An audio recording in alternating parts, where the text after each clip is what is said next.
Hello, and welcome to Daily Audiobooks, where we bring you the best books from around the globe. Today we'll be exploring Plato's Republic.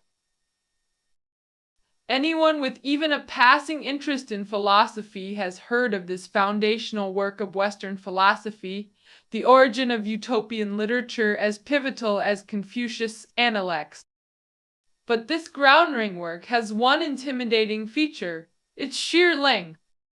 The Chinese translation spans over 600 pages across 10 volumes, totaling more than 500,000 characters. Just looking at its size, few have the perseverance to read it cover to cover. But don't worry, today I'll help you grasp this masterpiece in about 30 minutes through audio, so you won't miss out on this monumental work. Philosophy can feel slightly inaccessible to the general public. Before we dive in, let's first understand the author Plato through his life story. Plato, born in 427 BC, was a renowned ancient Greek philosopher. Modern people often describe purely spiritual relationships as platonic love, but Plato himself remained single his whole life. His closest connections were with his teacher Socrates and student Aristotle, together known as the Three Sages of Greece. Perhaps worldly pleasures couldn't satisfy Plato.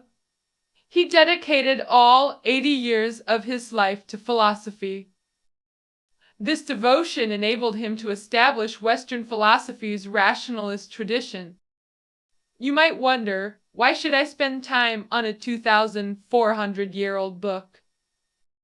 As the Chinese saying goes, all changes stay true to the core, perfectly describing the Republic's enduring relevance. Here are 3 reasons to read this book. First, the Republic is humanity's first comprehensive expression of political idealism, metaphysics, and the theory of ultimate good. Moreover, Plato first proposed the concept of human self-enlightenment, essentially urging humanity to transcend emotional obscuration and seek truth through rational scientific inquiry. These concepts might seem unfamiliar, but these very theories laid the foundation for Western civilization's theoretical framework. Just like Newton discovering gravity, it allowed future generations to stand on the shoulders of giants. Therefore, understanding our modern value system requires tracing back to the 2,400-year-old source of Western civilization. This is my first essential reason to read it. Second, the Republic is an encyclopedia covering literature, politics, economics, law, art, religion, moral education, and more. Regardless of your field, you can find your discipline's historical origins in this book. For those seeking professional excellence, it provides cross-disciplinary perspective, my second essential reason. Third, and perhaps most crucial, the Republic explores life's fundamental questions: reason, wealth, justice, individual, vs. family, society relationships.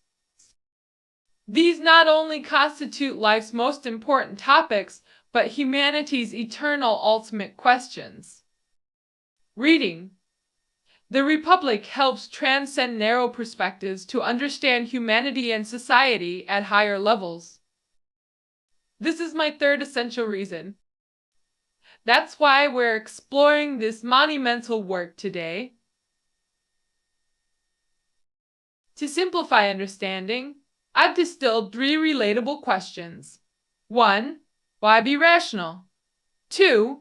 What is justice? 3. Types of political systems. I rotate to the Republic. Next, I'll unfold the philosophical worldview through these 3 questions. First, why should humans be rational? This concept isn't novel today. We often say impulse is the devil. Don't make decisions when emotional. But 2,400 years ago, Plato proposing rationality was truly groundbreaking. He believed that only through rational training can humans overcome inherent biases and gain independent problem-solving abilities. The book contains a famous allegory, the cave allegory, to explain why we need rationality. What is an allegory? An allegory uses symbolic representation, like America is my motherland, or he has a heart of stone. Here, motherland and Stoneheart metaphorically represent national identity and emotional coldness respectively. Fundamentally, humans understand the world through such metaphorical frameworks. In the Republic, Plato uses the cave allegory to depict human society. Imagine a large cave connected to the outside world by a long tunnel blocking all sunlight. Inside are prisoners chained facing a wall, unable to move or see anything except the wall before them. They cannot see others or any part of themselves. Their entire reality consists of the wall's surface. Behind them burns a fire. People carry objects behind the fire, casting shadows on the wall, while their voices echo through the cave. The prisoners mistake these shadows and echoes for ultimate reality. One day a prisoner is freed and turns around. First he sees the fire. His initial encounter with reality causes pain and disorientation. He then journeys outside to discover the sunlit, real world. What does this story signify? In the dark cave, humanity exists in ignorance. Plato uses prisoners to symbolize people lacking independent thinking and rational analysis. The shackles represent human limitations, both innate intellectual capacity and acquired environment, education, information, access. The shadows symbolize superficial social illusions, while the blinding light represents painful enlightenment to societal truths. Let's simplify this with a modern analogy. Imagine someone who grew up watching 3D movies, the stereoscopic images, creating immersive illusions. What if someone grew up chained in a theater seat, only seeing the screen? What would their reality become? They likely believe movie plots were real, that fictional characters and settings constituted actual reality. Plato's allegory works similarly. True reality exists beyond surface appearances, like the 3D illusion behind glasses. Our naked eye perception of the world, however vivid, remains superficial. The underlying mechanisms and principles behind phenomena constitute true reality. True rationality means confronting essence beyond cave shadows of habit. It requires understanding cognitive limitations to perceive the world's true nature. Plato called this process opening the soul's eye. But Plato stressed true rationality is extremely difficult to achieve. Those returning from sunlight to explain reality face ridicule from cave prisoners. Prisoners clinging to ignorance remain blind to greater truths beyond their cave. The enlightened become seen as madmen threatening prisoners' comfortable illusions. So how can people truly develop rational thinking? Plato's answer: study mathematics, geometry, music, and astronomy. Why these disciplines? Take mathematics. Its logical deductions require no empirical input, creating self-contained systems of certainty. This represents definitive knowledge. Mastering such disciplines trains abstract thinking, essential for rational problems, solving and escaping the cave. Plato believed rational people should discern and live by the world's inherent patterns. This concludes the Republic's answer about rationality.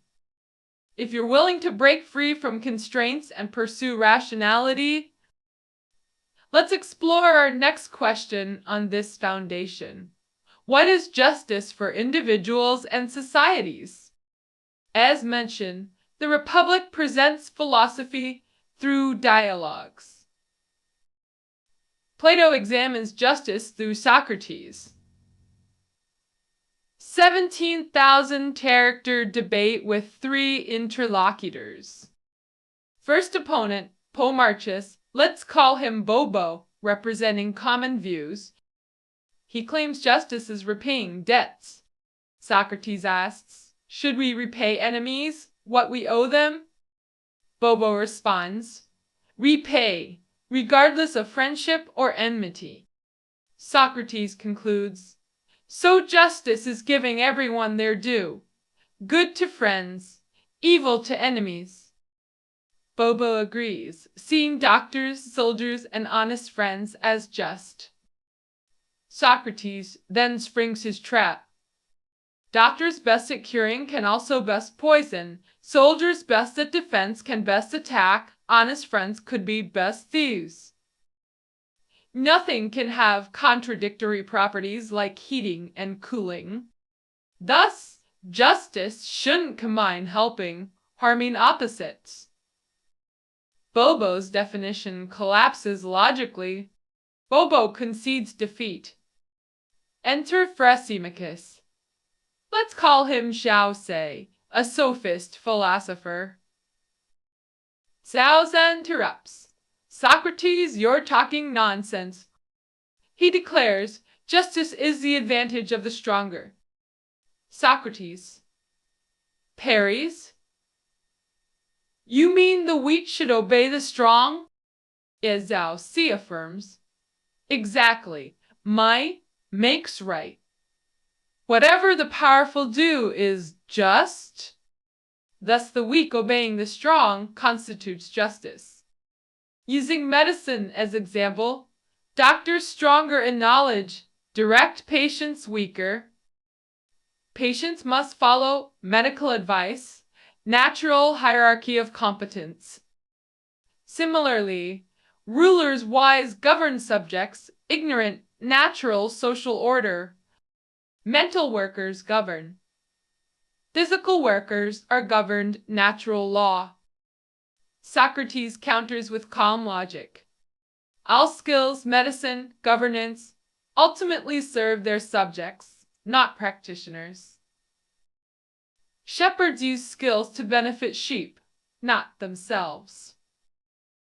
True rulers should likewise serve the people's benefit, not personal gain. If neither debt repayment nor might mix right define justice, what does? Plato introduces the soul allegory through Socrates. Our perishable bodies contrast with eternal souls. The tripartite soul mirrors ideal, society, reason, spirit, appetite. Spirit here bridges reason and desire. Some are rational, emotional drive. Reason head uses spirit chest to control appetite abdomen, like philosophers using warriors to manage citizens in the Republic. Personal justice comes from harmonious soul hierarchy.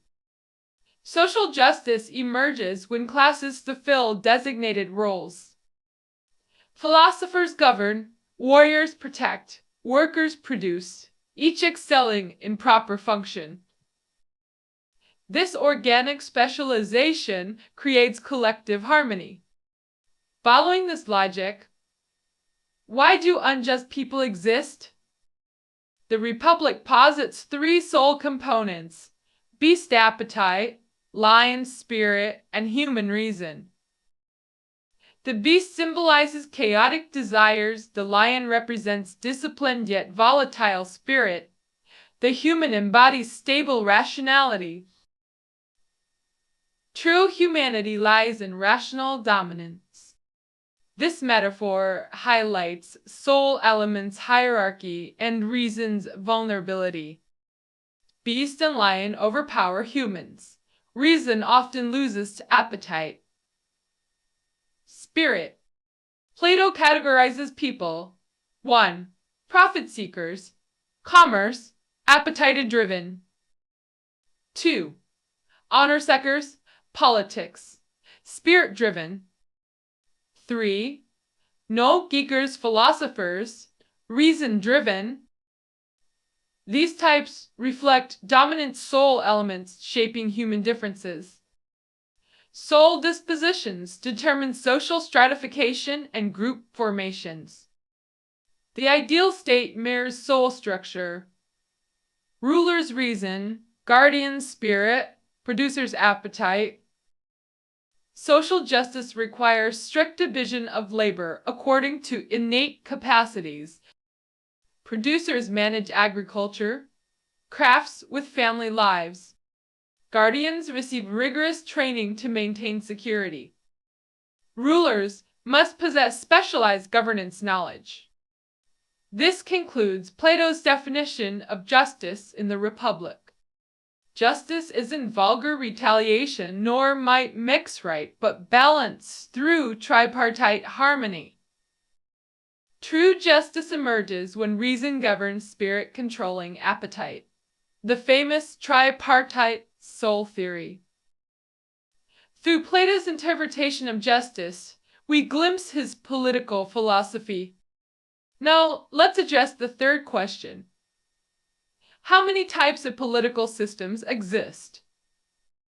Plato believed social harmony requires each class to focus on their specialized roles without interference.